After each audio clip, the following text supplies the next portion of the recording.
Amahoro y'Imana wateze amatwi Shikamo TV ni umwanya w'umukunzi wa Rwanda ku buryo burambuye. Kuri mikoro muri kumwe nanjye Uwimbabazi John afatanyije na Regis Oge. dore ingingo z'ingenzi amakuru yacu agiye kwibanda. Kuri uyu wa mbere tariki ya 18 Kanama 2024 ikigo cy'igihugu gishinzwe uburezi cyatangaje ko abanyeshuri bazasubukura amasomo yabo tariki 9 Nzeri. Ikigo cy'igihugu gishinzwe ubugenzuzi bw'ibizamini NESA cyatangaje amanota y'ibya leta byakozwe uyu mwaka.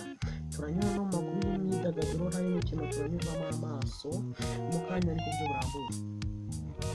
Kurikira amakuru kuri Shikamo TV mu kanya ku buryo burambuye.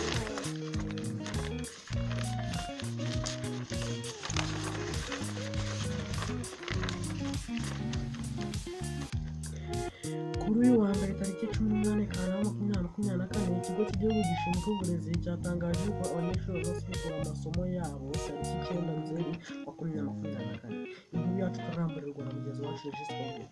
Umuyobozi ushinzwe uburezi mu Rwanda yatangaje ko tariki 9 z'ukwa 9 2024 abanyeshuri bazasubukurwa bakajya gutangira amasomo yabo ku bigo. Kandi bavuze ko ingendo zizatangira ku wa 4, aba mbere bazatangira kugenda ku wa 4. Bavuze muri utu turere Nyaruguru, Gakenke, Rusizi, Gatsibo, Huye, Nyagatare na Burera bazagenda ku itariki ya 3 z'ukwa 9 2024 saa 4 zuzuye bagomba kuba bageze ku kigo.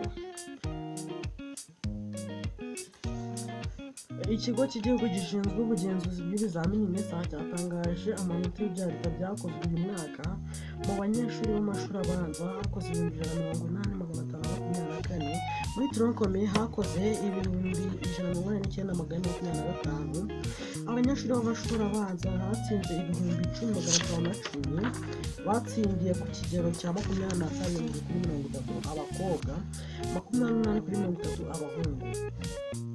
Regis wakomeza ku makuru akurikira.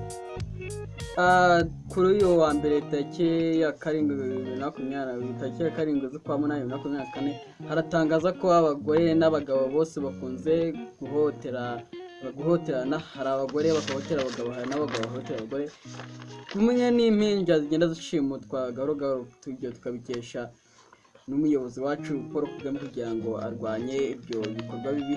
Mu Rwanda bikunze kuba nubwo atari cyane ariko tuzatubirwanya gahoro gahoro, dore ko mu mahanga ho byabaye nk'akamenyero gushimuta abagore. Turanyarukira no mu makuru y'imyidagaduro.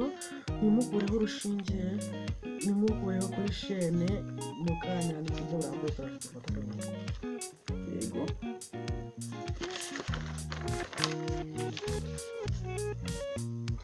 Reka tunyarukire no mu makuru y'imyidagaduro, aho turi kwitegura igitaramo cya Juno Kizigenza na Bruce Melody kirabera mu karere ka Musanze. Umuhanzi tuzi nka Shiba wo mu gihugu cya Uganda yatangaje ko afite igitaramo ahitwa Kabare yise Neyanza. Regis Oge urabivuga iki?